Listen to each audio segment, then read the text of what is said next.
I've been a designer for about 14 years now and have made quite a few learnings and interesting discoveries on my journey. And yeah, it has been quite tumultuous. There's been some really, good moments, bad moments, but I always sort of feel the need to sort of share what I've learned for future designers or those looking to change their careers or simply just, look towards something that they think might make them happy or maybe better matches their skill set.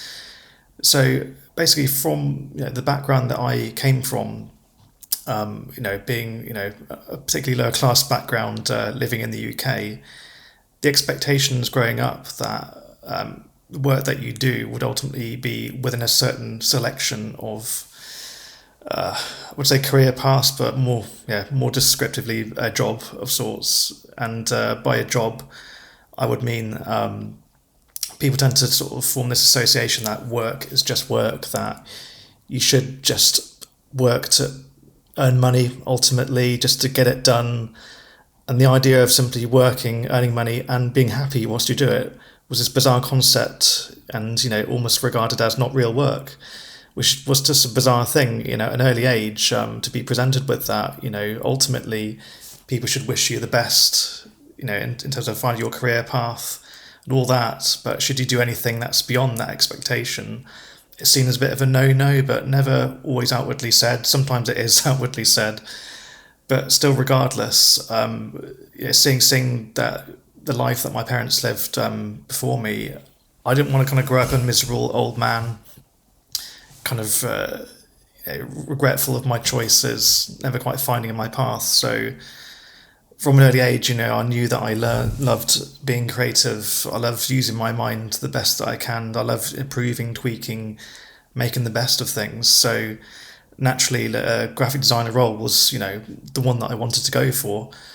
The artists that I admired that eventually led me over to observe and appreciate other graphic designers at the time. And I thought, yeah, I could give that a go. Doesn't hurt to kind of, push forward, follow that dream. I want to do something that makes me happy. I do this kind of in my spare time, why not make it your full-time role? So that's kind of where I encountered the challenges that I came across. So there's one part of it is simply breaking through the expectation. There are almost kind of levels in society that stipulate how far you can go, basically, and how far you can go in terms of wage brackets, in terms of societal kind of standing, I suppose. So, for example, you could be seen as a doctor, and people tend to see being a doctor as representative of their higher status in society, compared to somebody who could be a bricklayer or a carpenter or some other skilled work, seen as less than that, which is not entirely the case. And it's something that I've always resented, the fact that, your role can ultimately, be representative of your status in society. With me going, for that particular designer role, my perceived status in society at the time didn't quite match with that kind of goal of becoming a designer and, using the mind that I've been, gifted with. My early attempts back in my first, say, 3 to 4 years, just like anybody else, extremely hard to get that first time role. There are plenty of other kids that I knew in my age who went to different schools, born into different families of sorts, had wonderful opportunities where their dad or mum knew a friend who was willing to speak to somebody to give them an opportunity to show their skills or be willing to learn, etc., have that exposure. And that's great, wonderful, great for them. I'm really glad for them. With me, of course, I didn't quite have that advantage. So with my steely determination, I applied to job after job after job, just like anyone else would have done. It's only kind of when I kind of achieved my first interviews that I began to feel that something's not quite right. The initial kind of conversations were kind of okay, but there's that kind of elephant in the room where it's almost like the moment they see you and speak to you, they immediately form that assessment. You're this X, Y, and Z, basically. So this breaks my world perspective. This, you're supposed to be doing this. Why are you here? Kind of thing. So with that kind of being, I kind of carried on those kind of conversations, introduced myself in the best way they could with my very minimal experience at the time. And the way they kind of respond to your work, it's more like picking up kind of rotten fruit, basically. I remember kind of my early experiences of them picking up my, then printed portfolio, because back then, everything was, more so printed than digital. Picking it up like a rotten piece of fruit and just passing it over and carefully putting it down with a sneer on their face. And that's something I just had to kind of accept and kind of push through. And it took, quite a few interviews to kind of really kind of form that conclusion of like, well, yeah, fair enough. I'm a new designer. I'm not amazing. Plenty of opportunity to improve. But seeing that kind of time and time again, eventually I began to think, should I be here? Am I really welcome here? Am I meant to be somewhere else or doing something else? And I'd always think back to my parents and their earlier, their roles, the jobs that they had and the kind of experience they had in their life. I think, I don't want to do that again. Do I really want to continue that cycle? So almost, I kind of got to a point where I almost enjoyed irritating them by simply being there. So eventually I was lucky enough to kind of, get more interviews as I got better and better at kind of applying to roles. It'd even be points where I would adjust my accent to sound more of the, the background that they preferred.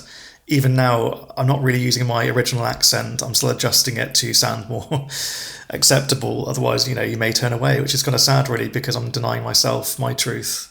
But that's another factor.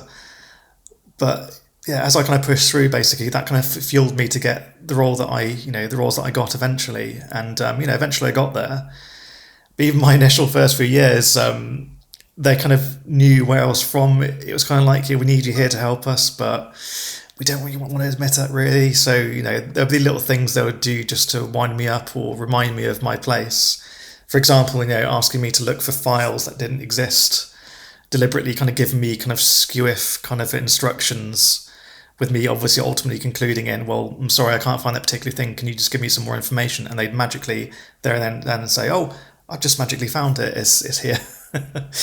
So all this kind of childishness, it just made me think, okay, well, is this what all graphic designers are like, basically? Are all agencies or external, internal agencies, whatever they might be, do they all have this attitude?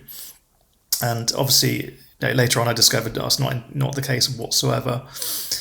But it was a barrier I had to break through, so I had to ultimately kind of grin and bear it. And there were times when, things were said to me that were humiliating in front of people, as they are often trying to remind me of, their place and my place, basically. Again, me linking back to the so-called levels, the levels that don't exist, that people create. Without these levels, imagine what the world would be doing right now, But still, me trying to work with their level structure, I kind of, persevered and kind of got there. So now, like, even with my career in its current place, I still kind of almost kind of feel guilty in a way, and I shouldn't do.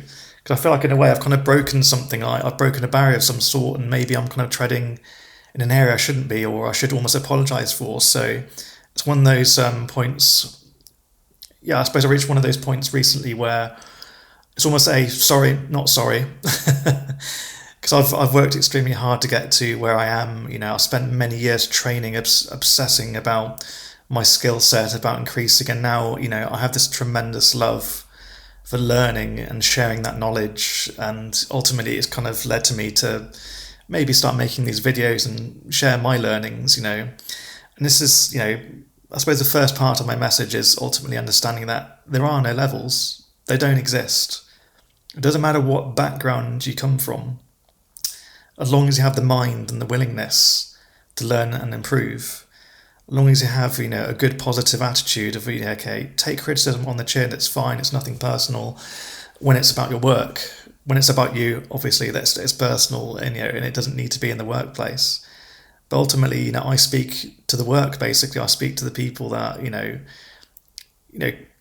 have those wonderful abilities that are, often kind of pushed aside, or often, feel they should hide things away rather than kind of share them out there because of where they come from. And it's so irrelevant to reality, and it's such a shame that we still live in a world where you're expected to perform certain roles. So I suppose this is my first message to anybody. Just do it. It doesn't matter, like, enjoy winding people up, enjoy asking questions. People are only wound up because it's challenging their life view, basically. And, ultimately, you don't ever seek to irritate people, though, but sometimes you do need to catalyze a certain change. And the change being the way people perceive the world and themselves and their value in society. And also, change in terms of, being more open to other opportunities. And there's that wonderful saying that I hear that, what if the cure for cancer was hidden in the mind of a child that couldn't afford an education, for example? You never know. We all have something to give to the world. So why conform to that? So yeah, so nowadays, I'm still kind of getting over that. Yeah, almost like I mentioned, the guilt, the false promise though, but also now realizing that I earned it. I'm really looking forward to the future, and I love teaching other people. I love learning from other people. I love it when other designers come to me to correct my work, to say, actually, no, Kieran, you can do this better. And it's always a positive thing now. It's never like it was in my early career. It's almost presented to you in a way like, you're not welcome here. You do it this way, or go. So yeah, go for it. Make it happen.